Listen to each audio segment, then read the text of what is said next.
Welcome to the Childcare Genius Podcast, the world's leading authority on childcare marketing, mindset, expansion, and profitability.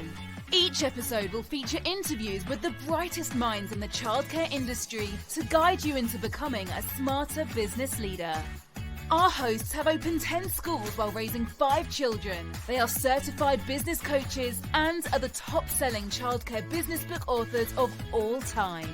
This episode is sponsored by Childcare Genius Marketing. Let Childcare Genius Marketing help you get fully enrolled and fully staffed. Visit childcaregenius.com for more details. Let's welcome to the Childcare Genius Podcast our hosts, Brian and Carol Duprey.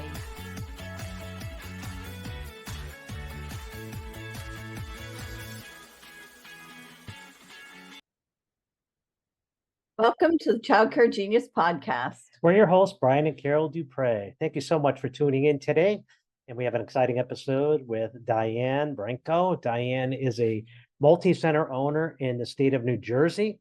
Had the pleasure of visiting her schools last month and got to tour all of her schools and see her program in process. And she's got a very unique model and a very good one as well. She's done very well in the state of New Jersey. It's very different than a normal childcare center that you would see. Most people are used to having a childcare center with a play area outside. And when you're in the inner city, that is not always an option. Sometimes you have to go to parks. So it's a different model that is different than what we normally see when it comes to a childcare center in the inner city. But she has found a way to make it work. So it's going to be an exciting interview. I think you're going to really enjoy spending time with Diane. And just a reminder, if you have not got on our wait list yet, our wait list is now open for our Childcare Genius Live Conference in Las Vegas, April 14th, 15th, and 16th of 2025. Our wait list, we're going to allow people on our wait list to buy tickets for $200 off each, but you have to be on the wait list to do so. So you want to get on the wait list now. Go to childcaregenius.com. Under the conference tab, select CCG Live, and then say, I'd like to get on the wait list. We'll find out how many tickets you want. And each month, we'll open up ticket sales for the next 3 months until October. So it goes on sale to the general public. But people on the wait list are going to be able to save $200 off per ticket.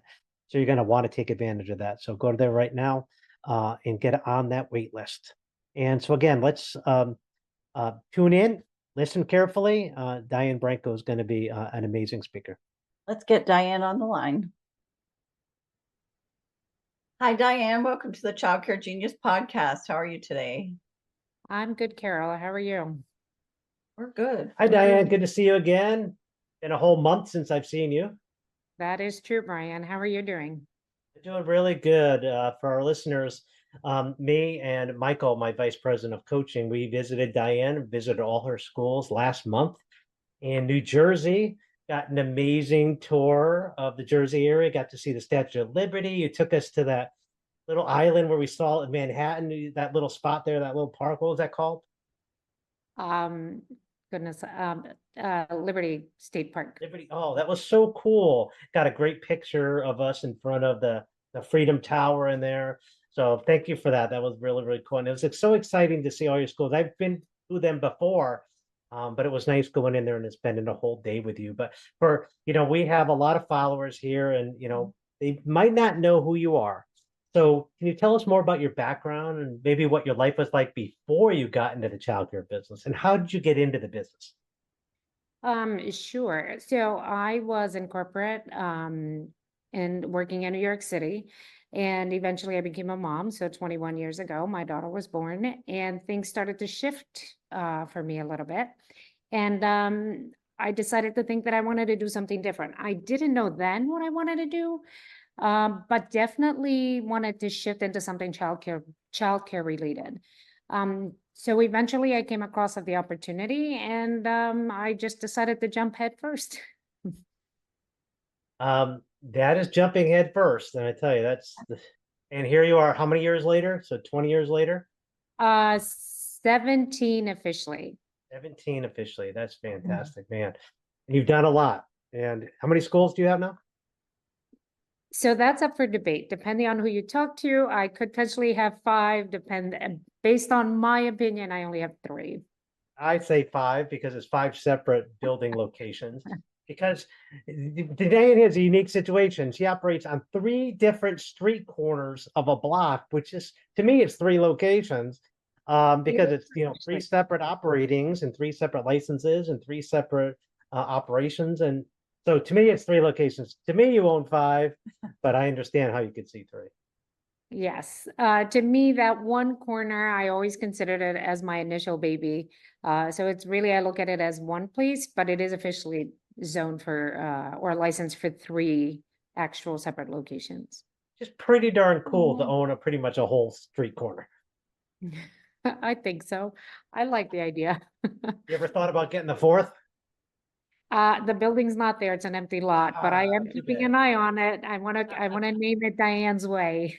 Carol and I own our own street. We own all the buildings on a street in town, and we want to name it. We want to change it, to Duprey's Way, but we're still working on that. So yeah, Diane Lane. That's a good thing there, Yeah. for sure. Can you tell our audience about your childcare centers and why they're different from other centers in your area? Sure. So where we are in the cities that we are, we don't have the opportunity to serve children in pre-K 3 and pre-K 4, because unfortunately they all end up in the Board of Education building. So for me, I just literally do infants, toddlers, pre-toddlers and toddlers. So 0 to 3, 3.5, basically. And I know some people are saying, "How does she do that?" And I tell you, as a coach, when I first saw that, I'm like, how does she do that? Until I started looking at the numbers. I'm like, she's the only one I know who has done it.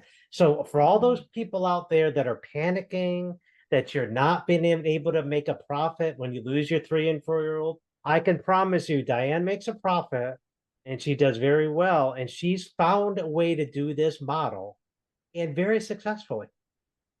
I have to say, it's all I know. I do not know if you were to put in a pre-K 3 class into my centers now, I have to go back to 0 because I would have to learn everything from scratch. I've been from first day 0 to 3.5. I do have aftercare, backup care, and summer camp in one of my locations. So it's, I did have to spin into that a little bit. But for my primary business all comes from infants to pre-toddlers and toddlers. So you just gave hope for all the people that potentially that schools are coming after their older kids. So there is a model out there that you can survive on the younger children. There is a model. I mean, you do have to price right to make it work. You also, for me, I offer a lot of extracurricular activities included in my tuition, and that compensates for the high price that we unfortunately have to charge families. But yes, there are different things that you can do, but don't sleep on it because it is hard and it's getting harder. Oh, it's hard at all. Childcare is hard, but it's an easy way to make a hard living or a hard way to make an easy living. What else are you going to do? You got to make a living somehow, and it's sure better than working for somebody else. At least my opinion. It's better than corporate America, Diane, right? I have to, well, it depends on what stage in life you are. I think all stages brought me something great. Corporate America worked for me at the time that I was in it, and I was blessed to have, so much at that time. But definitely right now, I definitely love owning my business. Yes. You don't get laid off from doing your own business. True. But you can downside yourself, but it's voluntary, not mandatory. Sure. So as you were building your business and getting locations and perfecting this model of yours, what are some obstacles that you faced along the way? I think the biggest obstacle was fear. I mean, I've always wanted to grow. Always wanted to do more, but I think fear always got in the way. Not, I don't know, that fear of taking the next step, that fear of failing, that fear of, people looking at you and saying things that you don't really want to hear. So that was, I think, my biggest obstacle. Also not having a lot of things lined up for myself, not having systems, not being smart enough to handle my finances the proper way in the beginning. So I had to learn about that a little bit, but I think my primary obstacle was really fear. fear. Mhm. Dan, that holds people back. There's so many different types of Right. fear, from fear of success, fear of failure, fear of the unknown, fear of losing money. And there's so many different fears out there. Mhm. You're not alone, believe me. That's what keeps everybody from doing that. For sure. I think fear of failure and fear of losing money. I think those are two big ones because my family doesn't necessarily come from abundance, so there was always that fear component going into it. Yeah, it's always been my biggest fear, fear of, Mhm. losing everything. Because Mhm. I've lost everything in business, 30 years ago and don't want to do it again. So that's a big driving force to do it. So sometimes you learn the hard way. Um, and that's awesome. So today's a big day for you. Well, air day anyway. We're recording this earlier, but so what's today? Today we're launching this podcast. Tell us everybody what this day it is. Well, the launch of my podcast is on my birthday, and I'm turning 50 this year. And yes, I'll probably be flying back from Portugal from the big celebration that I plan to have there.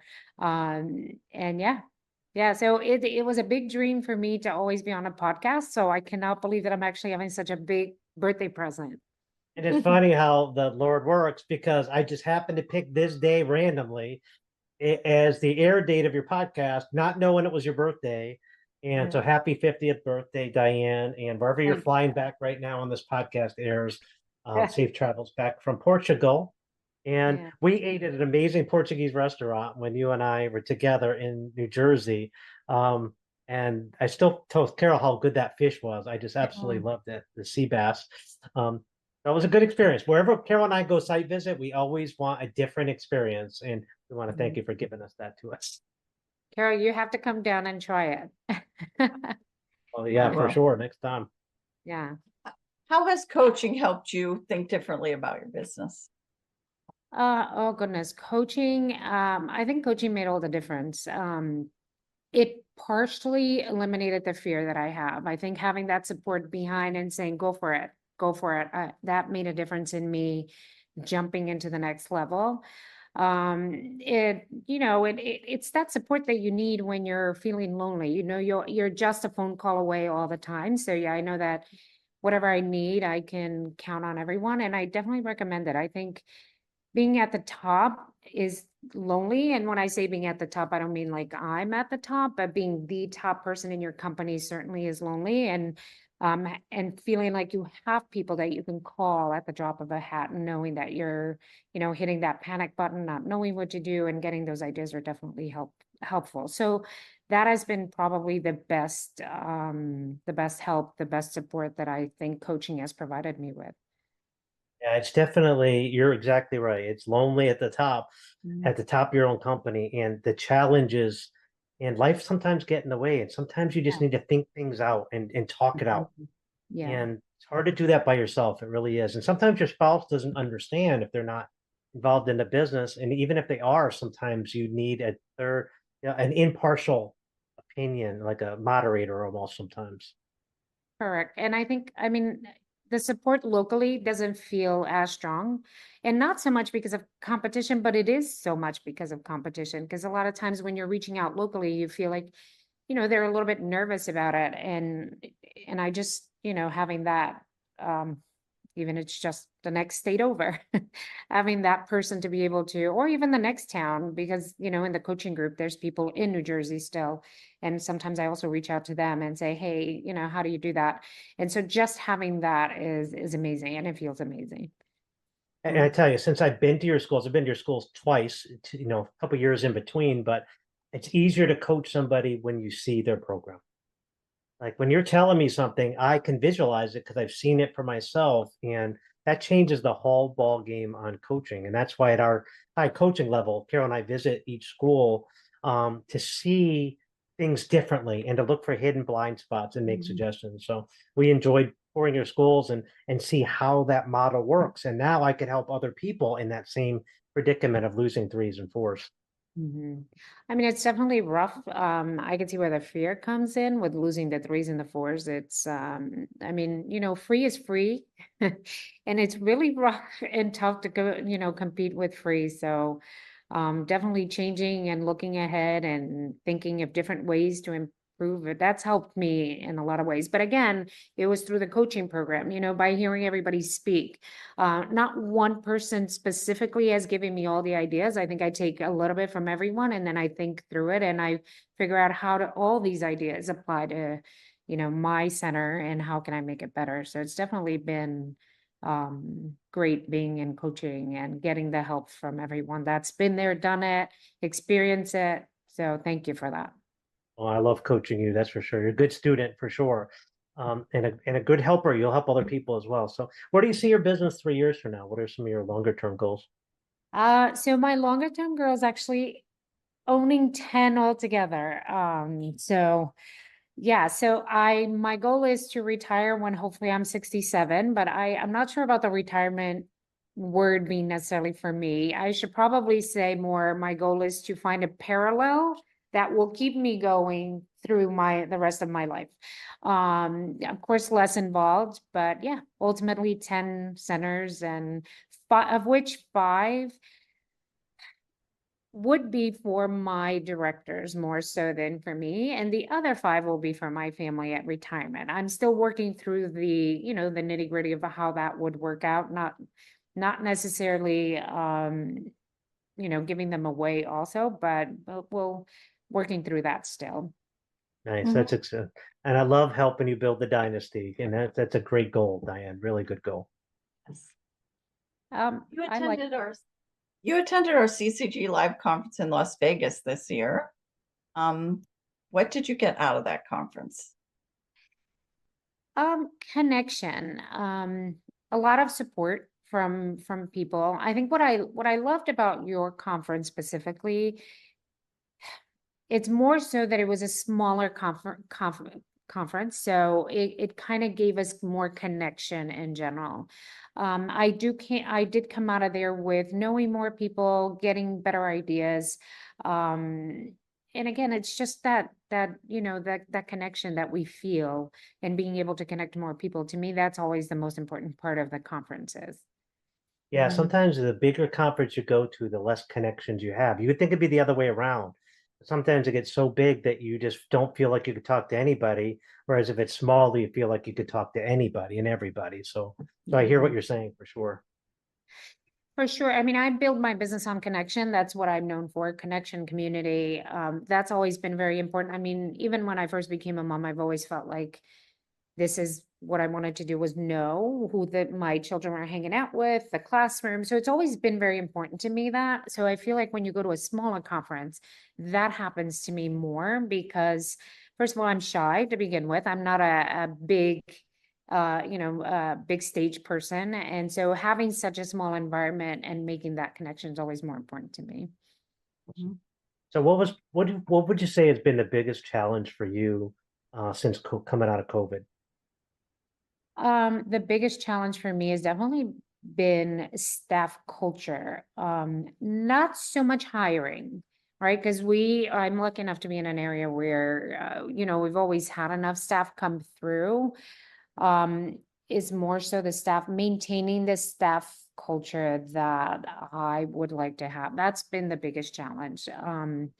As much as I try to give, I feel like it's never enough. And so I feel like I end up losing in some ways because maybe my feeling of never enough. And when I sit and I try to figure out why is it that I get this feeling all the time, so that I understand where my problem is and where I can change to make it better, I get stuck. And so I feel like I'm often in that spinning wheel a little bit with that. Oh, for sure. If you had it all to do over again, what would you do differently? Over from COVID or over from the beginning? No, over from the beginning. Yeah, go From when back you 20 started your years, when you business. first starting out, what would you do different? Oh, a lot different. First of all, I would have spent the money. I don't think I understood that you need to spend money to make money. I don't think that was a thing.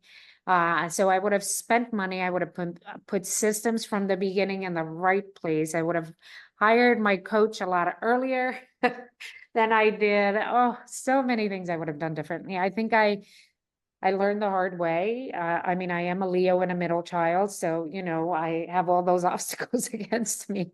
I like to learn the hard way, but definitely getting a coach earlier than I did, putting systems in place a lot earlier than I did, you know, spending the money to make the money. I would have those would have been probably my top 3 things.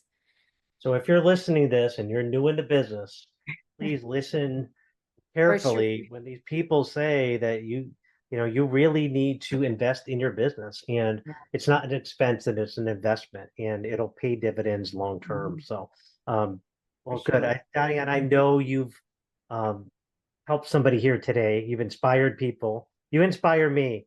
I love watching your success. I've known you for many years now. I've always been impressed with what you've done. I love your schools. You have a great staff and a great team, great kids. And the biggest thing you have is a cheerleader at home. I know your husband's 100% behind you. And I'm just excited to see where this future holds for Diane in New Jersey. If somebody wanted to reach out and know a little bit about your schools, how would they find your website? My website is wildkidshoboken.com. You can find me through there.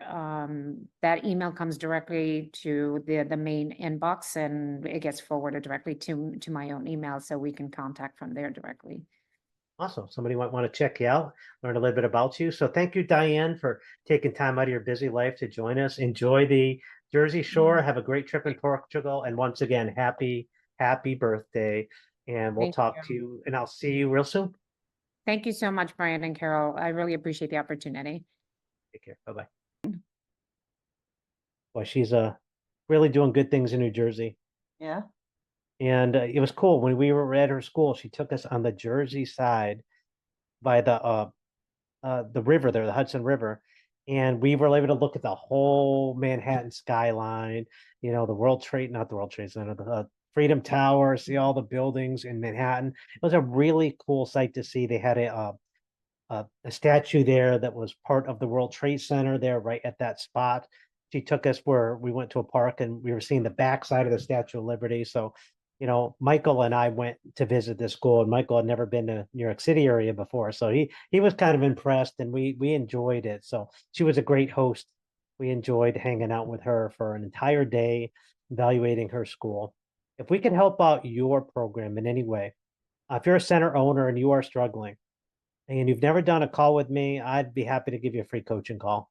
And let's get on a call. Let me see where I could help you get out of your overwhelm, get out of your struggles, and maybe get on a path to loving childcare again and maybe being more profitable.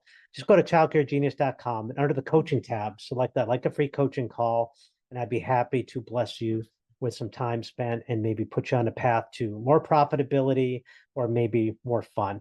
Childcare should be fun. It should not be boring. Yeah. Unfun is not a word. Even though childcare isn't sometimes fun, it's never boring. Never. True. You're exactly right. Never 100%. boring. In a good way, sometimes in a bad way. Anyways, this concludes this episode of the Childcare Genius podcast. Thanks again for listening and tuning in and spending a little bit of time with us today. And don't forget to hit the subscribe button so you won't miss a future episode of the Childcare Genius podcast. And we'll see you next week. Bye-bye. Bye. Thank you for listening to the Childcare Genius podcast. If you enjoyed the show, please do us a favor and hit the subscribe button so you don't miss a future episode. Don't forget to visit our website at childcaregenius.com to see a list of services we offer to help grow your childcare business. Until next time, thank you for being a part of the Childcare Genius community.